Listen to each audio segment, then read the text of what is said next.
Hey, y'all, it's Juanita Coley, the founder of Solid Rock Consulting, where we help call centers implement technology, optimize the technology that they currently have in place, and build better workforce management teams. I want to welcome you to Call Center Chronicles.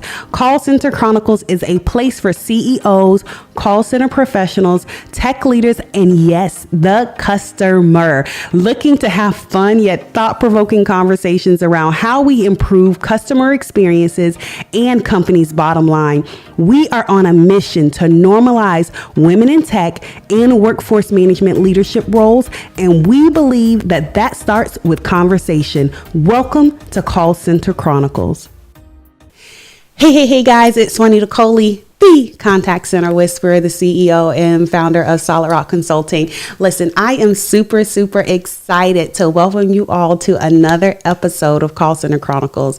We're in season 6 still, and season 6 is dedicated to the accelerator factor, is what I like to call WFM, CX, and EX. Those are things that really makes your, from my opinion or perspective, your organization sing. Okay, so having great customer experience, having great employee experience, and having a great workforce management team to really kind of bring those two together makes a really good organization and create really great culture, and can help you really accelerate your business. And so without further ado, I am super excited. So let's go ahead and get some housekeeping out the way. Y'all already know, if you are a repeat shower, attendee to the show, go ahead and type in the comments. Let me know you're here. Let me know the audio is good. You can hear me. I'm not glitching. I'm not freezing, and you can hear everything that's going on. So don't walk by and don't say hello. Okay. If you're here in the comments, say, hey, let me know you're here.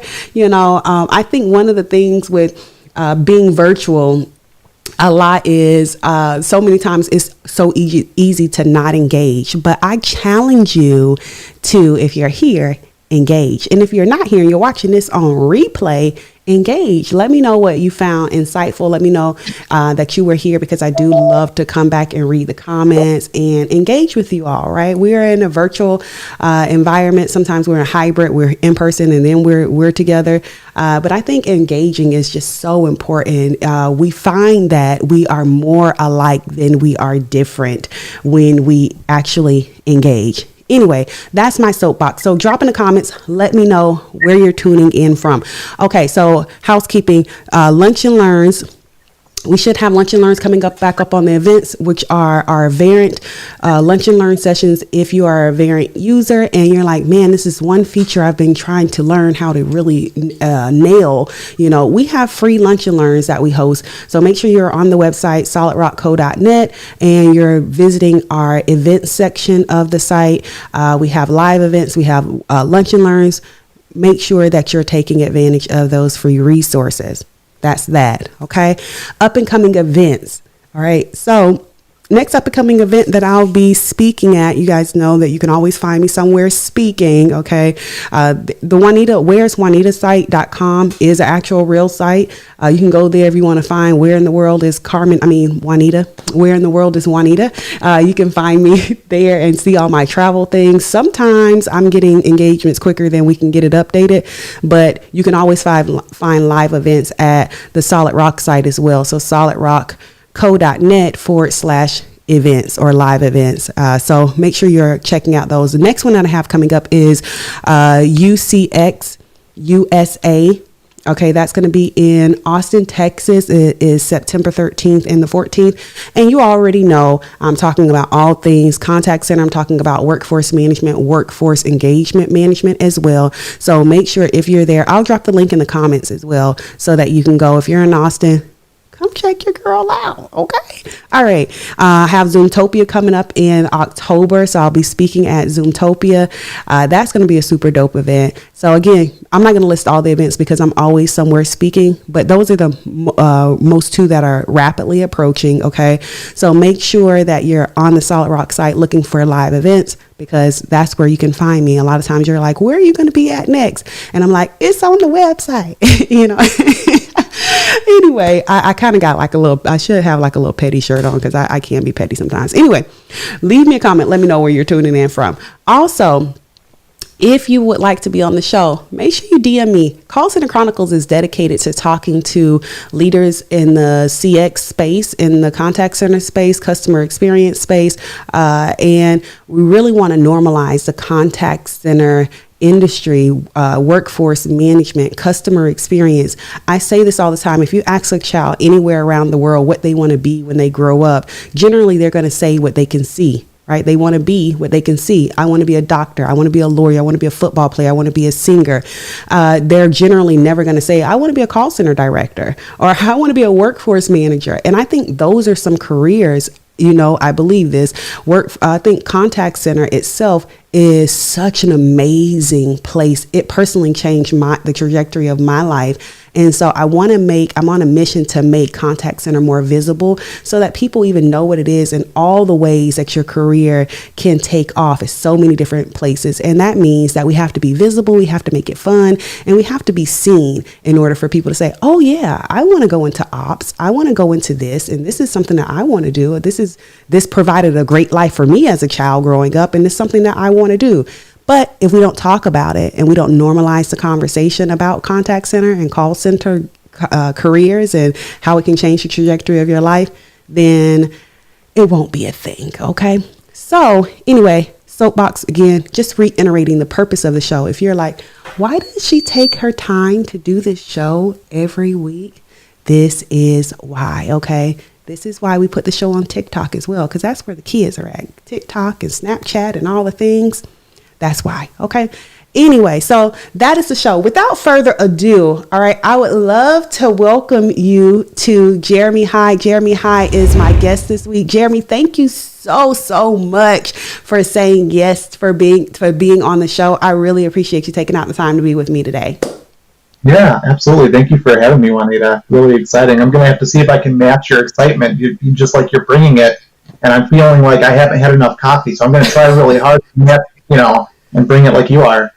Listen, you are going to do amazing. You always, every time I get reason I remember seeing you speak, I think you and Nate were doing a show or something other. And I was like, oh yeah, I gotta talk to Jeremy. So I love listening to you. I love your thought pieces when I see you on LinkedIn in the comments on different things. I'm like, oh yeah, somebody I could definitely have great dialogue and conversation with. So again, thank you so much for being on the show. Absolutely. So thank you again. I want to hop right in because my mind is always going. I don't know if it is a Virgo thing or if it is just being in the contact center. It says, you're always going and thinking about things. But I want to hop right into the show. Tell me a little bit more about yourself, about your role. You're over at Sun Country. So tell me a little bit more about what you're doing today and your journey into contact center. Sure. Yeah. I guess starting with my journey kind of to the point that you were making during the intro there, I wasn't as a kid growing up saying, all right, someday I'm going to be in a contact center and I might even strive to be a manager or director, like none of that. It kind of happened by accident. And I'm sure that's what like everyone you talk to says, right? Like it just kind of happened. I graduated with a degree in human resource management, and I entered the job market at a point where it was a really tough job market, and it was real tough to find a job. And so I was out there. There wasn't a lot of hiring going on. I was a young kid with a degree but no experience in human resources, and I was going on interviews and had no luck, and I needed a job. I was broke. Mm-hmm. I needed to figure out how to pay my bills, and student loans were coming due and all that sort of thing. And so a friend of mine was working at a call center for a health insurance company. And she said, hey, if you need a job, this is probably a good place. It's a good place to work, good place to start a career. And so I went and I started as a call center agent there. And I was an agent for 3 years or so probably. And those first few years, it was, I think I found that I'm a bit of a perfectionist and I don't like when I don't know something.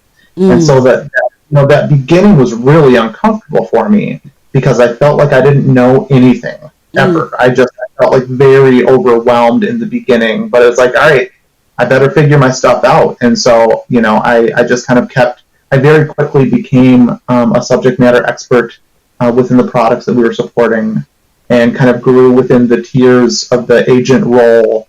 And then it just kind of kept happening. I kept having opportunities to grow and develop.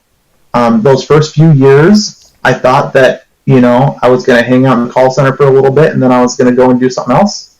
And I was looking at some different roles outside of the call center, but in the meantime, I kept having opportunities, and I kept taking advantage of them, and I'd become a team lead and a supervisor and that sort of thing. And I had some really amazing leaders and mentors along the way. And so I just kind of woke up one day and was like, oh, I'm making a career of this thing. Yeah. I've been in it for a while. I'm good at it. I like it. I don't feel like I need to get out of it. And I remember even, too, some people telling me, you got to get out of the call center. You got to do this. You got to become an account manager or become a sales executive or become, all these other things. And I was like, yeah, I think I might be okay here. And I've made a career of it, and it's been amazing. So now, as you said, I'm at Sun Country Airlines. I've been here for 4 years. I'd been in healthcare and health insurance, a dozen years prior to that. And so that was quite a shift, making it over to the airline industry. I was here for about 6 months before COVID hit. So you got there right before the pandemic. Okay. Yeah. So just as I started to get a little bit comfortable in a new industry with new terms and trying to figure out what the heck is going on, COVID hit. And so that kind of accelerated things. I feel like time was very strange through the pandemic. It was both moving really slow, but also really fast.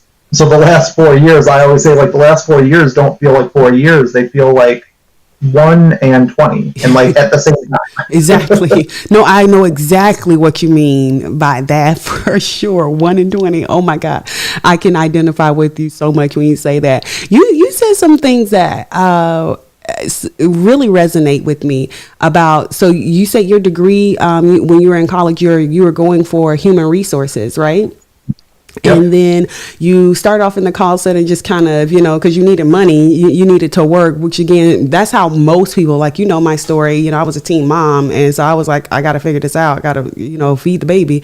And so I started off in the call center. So again, most people start in the call center out of necessity, not necessarily being intentional about, I'm starting in the contact center for my career to take off. However, it seems like that's where most people's career takes off and excel is from the call center. Like you said, hey, I was in the call center, and you just kept the thing I love about what you said. And if y'all didn't catch this, you got to catch this. All right. So put this in the chat, right? You took advantage of opportunities as they came to you, right? You were looking for things outside. You were thinking like, hey, I need to get out of the call center. People were telling you got to get out of the call center, and that's fine. You were looking for those things as well. But as opportunities presented themselves, you just continued to keep taking advantage of those opportunities and applying yourself to those opportunities. People ask me this all the time, like, Juanita, how are you where you are? And I'm like, listen, it's not because it's just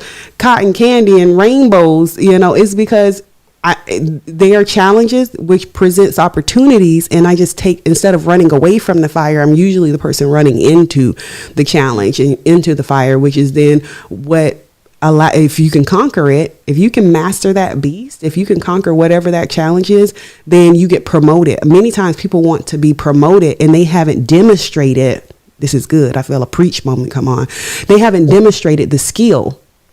You want to be promoted into being a supervisor. You want to be promoted into being a leader, but you haven't demonstrated leader capabilities, leader characteristics. And so I think it's so much gold in what you just said, Jeremy. And I hope that y'all really got that, right? Like he was, you were looking for things outside, But even while you were doing that, you were still applying yourself, which afforded the next opportunity, afforded the next opportunity, and afforded the next opportunity. You have no idea how that just blessed my life. Okay. The next thing I heard that you said that really just blessed me, I feel like we can just have a show right here on these topics right here alone. The other thing that you said that really stuck out to me is how you had to how you transition industries. And I want to ask you about that, moving from healthcare to not hospitality, but transportation, basically. Not transportation, but you know what I'm saying, the airline industry. Yep. Right? Making that transition. How was it? How did you see the change in customer? Because, you know, we're always talking about CX, customer experience, here on the show. How did you see the industries handle customer experience differently, if at all? If at all? Yeah, I mean, there are things that are the same, for sure, right? And especially, you know, when I came in, it was like, I might not know the airline industry, but I know contact centers. I know how to support people, both the customers and the team members. So there are things that certainly are the same throughout, but industries are different. The expectations of the customers are different. Sometimes you work in an industry where customers really love you and you're a core part of their life. If you're working in health insurance, like, you're there, I need you, but I don't necessarily think of you as like a core part of my life. And I think even just the difference between like health insurance and airline, for example, as well, is just the way that the consumers view us and interact with us and the expectations that they have are really, really different. Well, I was actually just talking to someone else about this recently, and, you know, like, one example of something that's different in health insurance, I think what I found, and I was doing that for 12 plus years, people maybe weren't always happy with their plan, right? I've got a copay or I've got a deductible and my premiums are going up, and like, we get that, right? Like, most of us aren't like in love with insurance, but generally we're accepting of it and didn't think like you as a call center agent or even anyone within the contact center. It's not like you can change that. Like, instead of a $5,000 deductible, I think that you should make it zero. Mm-hmm. That wasn't really a thing. But in travel and hospitality, there seems to be an expectation that everything is negotiable. Mm-hmm. And so I don't want to pay that amount. I don't want to pay that fee. I don't want to have to abide by those rules. And for some reason, consumers believe that all of that is like, if I keep pushing, I can get something different. I can get something more. Mm-hmm. And so that's just been kind of interesting and kind of challenging. Is a lot of the conversations in kind of normal, stable times are people that are just kind of like pushing things like, I don't like that. I want something different. You're not flying to where I want to fly at the time of year that I want to fly there. Add a flight. It's like, well, it's not that easy. You know, we have to have landing rights and crews and pilots and be working with the local airport and all that sort of thing. So there are definitely things that are different within industries. And then just kind of wrapping that up, I'd say too, I think it's important to understand the context of your industry and the context of consumer expectations as it relates to your product or service in order to drive change and make decisions and such. You know, when I first showed up, I would get on a conference call late at night because, you know, a flight was delayed and we got to put people up in hotels and that sort of thing. And as the director of customer service, people would be like, well, Jeremy, what should we do? And I'm like, I literally just got here. I don't know. I don't even know what you're actually asking. What should we do in context? I mean, we should try and get them to where they're supposed to be going. I don't know. Well, should we give them some vouchers? I don't know. Should we? What would we normally do? So the context of the industry is really important, and that, you know, I think if you're switching industries, especially in a leadership role, I think it's important that you don't try to pretend that you have all the answers. And allow others to help guide you as you're learning. That's really good. That's really good because I think that does matter, and I think that's a nugget, right?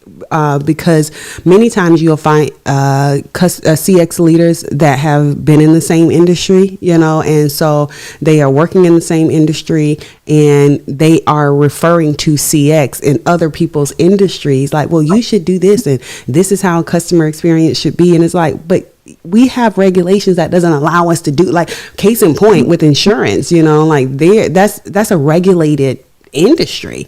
Right. So what I might be able to do from a retail perspective, giveaways and vouchers and all these different things would be frowned upon from, in a not healthcare, but in insurance, like you can't do certain things. Right. Because it's a regulated industry. And so I think when leaders talk about CX, they're talking about it very siloed and from their very limited perspective of their industry. And so I think one of the challenges when we talk about CX in generalities is, no, we have to talk about CX in context to what is the customer expecting, and does the customer have a realistic expectation? Because they love, this retail chain, because this retail chain is, again, like you said, they're an extension of what they see and do every day, and they have all this flexibility, versus no, they don't like the IRS. Regardless if IRS picked up the phone in a matter of 1 second, they don't, it's nothing that you're going to make about that customer experience great, right? Like, I mean, you can make it better, or you can have, shorter times, and you can do those things. But a person that owe $15,000 is, then I'm like, oh, thanks, Jeremy, for taking my call today and taking my $15,000 check. I really appreciate you today. So you have to talk about CX in context. And I think that's where we can kind of, I don't know what y'all think in the comments. I would love to hear what your perspectives are on that. Well, and just on that point, like, I feel like I'm often a contrarian. There's that deep sigh. Yeah, when it comes to CX and like the common talking points and like the things that you see from the thought leaders, like I get a little exhausted, to be honest, at times, because to your point, like, it's really easy to talk in generalities, and it's really easy to talk about how basically things should be perfect, always personalized, always exactly what the customer wants. And when I read some of these things that people gush over, like, what world are you living in? First of all, have you ever run an operation? Because things go wrong. Like, even if you're great, things go wrong. Mm-hmm. And so, I feel like to your point, we need to change the conversation and get specific and get real and not just bash every experience that wasn't perfect, and be honest about like what we can do and what we should expect. Yeah. And it's interesting that at the same time that like more and more people talk customer experience, customers are talking customer experience. And I wonder, are we inflating expectations unintentionally by the way we're talking about customer experience in a way that it's almost impossible to meet expectations? Yeah, no, that's good. And I think that's why it's so important about talking about CX in context. Right. Mm-hmm. That might actually be a spinoff show. I don't know, because I think it is such a, that's why when you said like about switching industries, I was like, whoo, that's good, because, having to, like what you were doing in the healthcare from a running operations and CX perspective, you try and take that over to travel and logistics or finance or, somewhere else. And they'd be like, no, sir, no ham, no turkey. Like, we're not doing that over here. And that's not the expectation, and it's not acceptable. So we have to talk about CX in context so that we are not, to your point, inflating expectations or, bashing other CX leaders. I think that's in how other people choose or are having to run operations based on the industry that they're in. Anyway, I could talk to you about that all day long.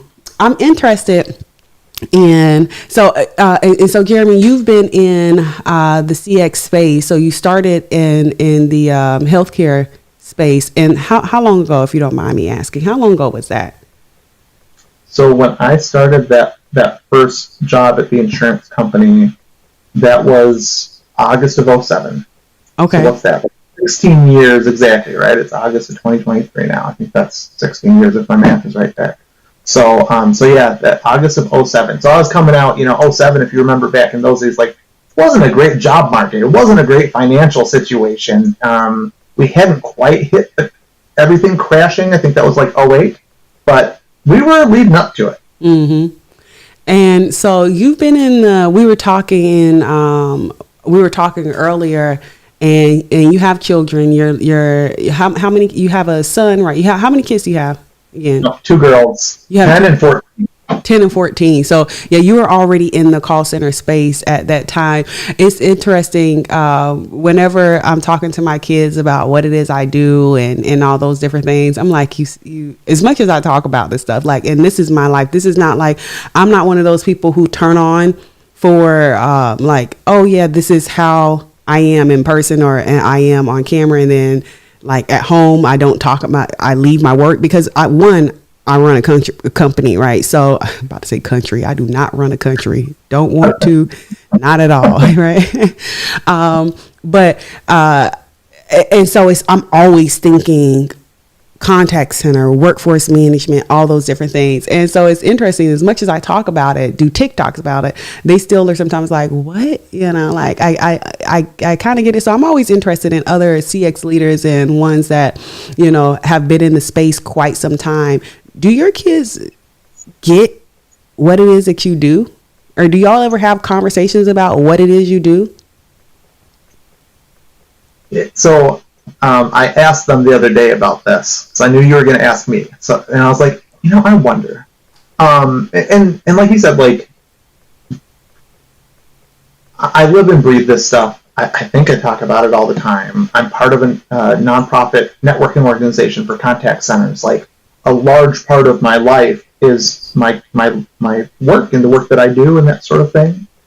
So I asked my girls, and my 10-year-old basically has no idea. She knows that I'm in meetings and on phone calls a lot. I work from home. And she knows what company I work for and what industry I'm in. If we're out and about and she sees a plane come overhead, she'll often ask, like, oh, is that a Sun Country airplane, or is that a Southwest or a Delta or whatever. I think she better understands that I'm part of the airline, but not exactly what I'm doing for the airline. So she's like, I don't know. I don't know what you do.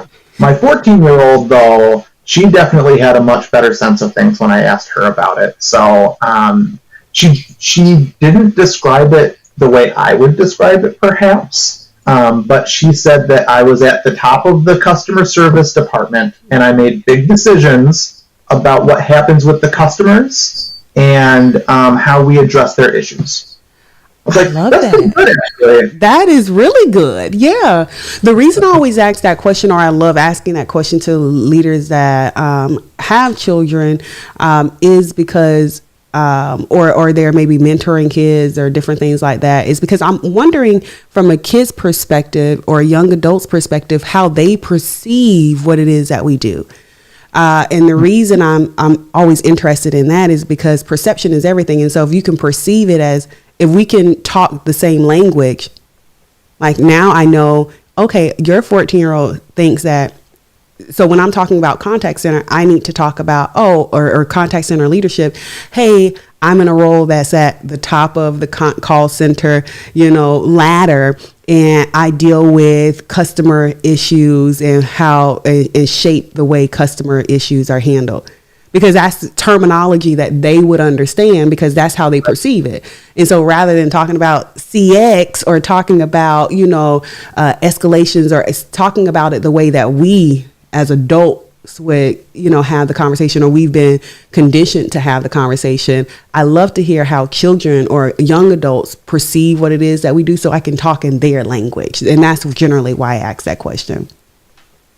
I wonder, just like I'm thinking about this as you've been talking about it, and how there's not always visibility. I wonder if often contact center people that are working in a contact center, if they identify more with the industry that they're working in, meaning healthcare, airline, that sort of, and that's what they talk about and focus on, versus I'm in the contact center. And then in terms of what, to your point again, what kids see and hear, they hear about healthcare, airline, like more of the industry than the actual work. And if that's where there's a little bit of a disconnect at times, when my 14-year-old was really little, she grew up in the age of YouTube, right? And she searched me on YouTube one time, and she found a video of me on YouTube that was a work-related thing. And so she, not knowing any different, started telling people that I was famous in the health insurance world, which is amazing and makes us laugh all the time. But again, what she saw and heard and focused on was the industry out there, and not exactly the work that I was doing within that industry. So I don't know. That's interesting. Maybe that's where a little bit of that gap is at times. And I think that's so good because I focus on contact center from an industry perspective. Like when I think about contact center, I think about it as an industry, right? It's an industry that serves other industries. You know, contact center serves healthcare, it serves insurance, it serves the travel community.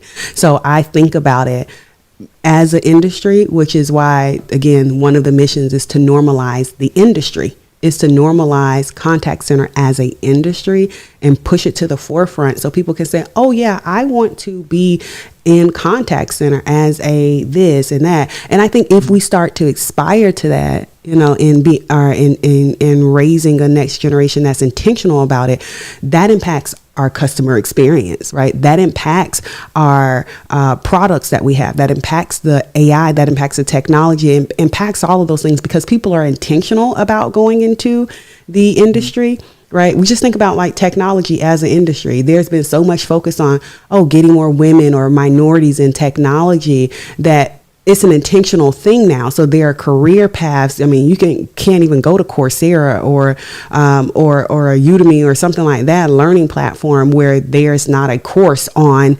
technology and how to get into technology, whether you're SDR or a BDR or project manager. There's so many learning paths now created around getting into technology. They're not learning paths around getting into contact center because we don't view it as an industry. Does that, so really intentional about that, which is why I love having these kind of conversations with leaders in the space. Like, how do we create an industry out of contact center?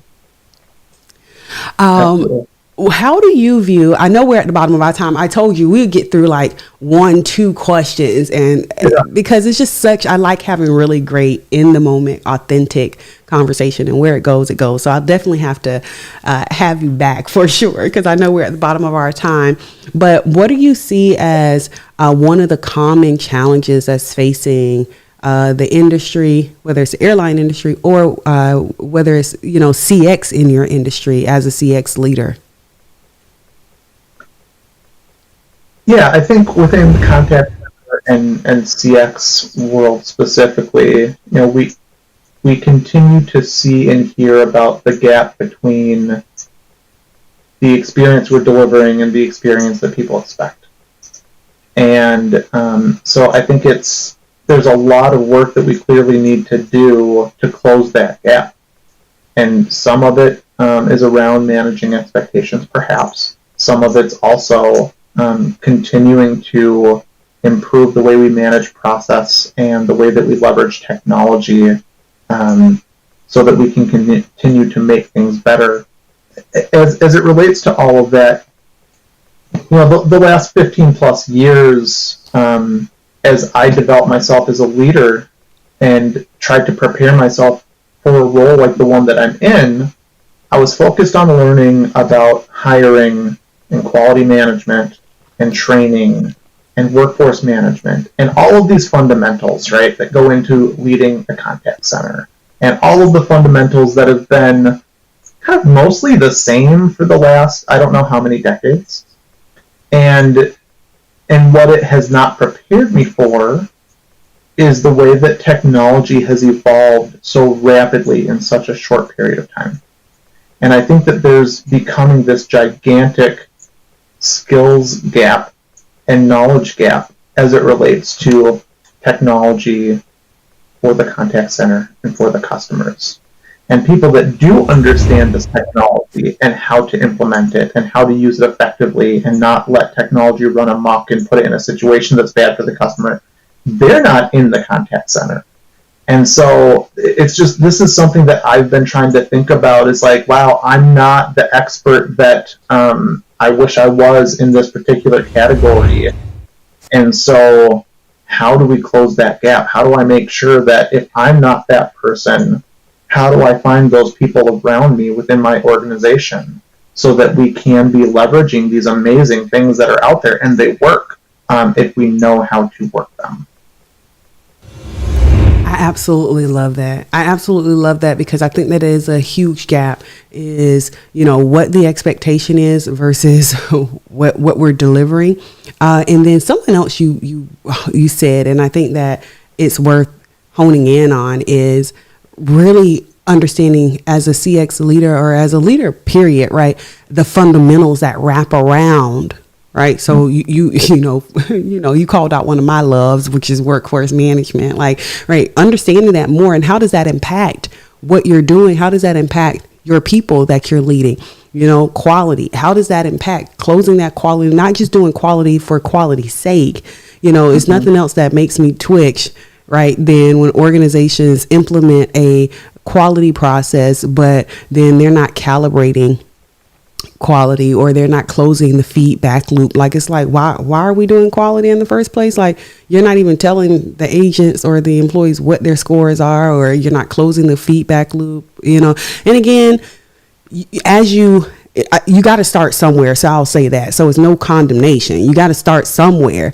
But you have to be a student of the craft. Always, that's one of the things. I'm always a student. Always a student. I always say I never know. I know I'm smart enough to know that I know nothing. I'm always learning, because the moment that you stop learning and stop being a student of your craft, then you start becoming irrelevant, because you start dying. Right. Yep. Dying to what's new and how you can innovate. And so I love that you said, as a leader, you have to begin to look at all the things around what you're doing and that support what you're doing. And WFM, quality processes, hiring and training. You started to look into all those things, because that was what's going to make you a stronger leader. So I absolutely love that. Well, thank you so much, Jeremy. I know we're at the bottom of our time. Hang out with me in the green room. I know we didn't get to a fraction of the questions, but I want to be respectful of your time and those in the audience's time. We're going to hang out in the green room. I'm going to wrap the show, and then I'll be right over with you. Guys, was that not... I got so much out of that show. I got so much out of sitting and talking to Jeremy. I hope you got a lot as well. Listen, we have some amazing things that are coming up for you. So I want you to make sure that you keep continuing to tune in. And I want you to ask yourself, how are you having conversation around the call center industry with those that are around you? Are you talking about your actual industry that you're serving? If you're in the contact center space, are you talking about the industry that you're serving, or are you talking about the industry that you're actually in, which is customer service? Well, thank y'all for being great. And until next time, have an amazing day. Bye.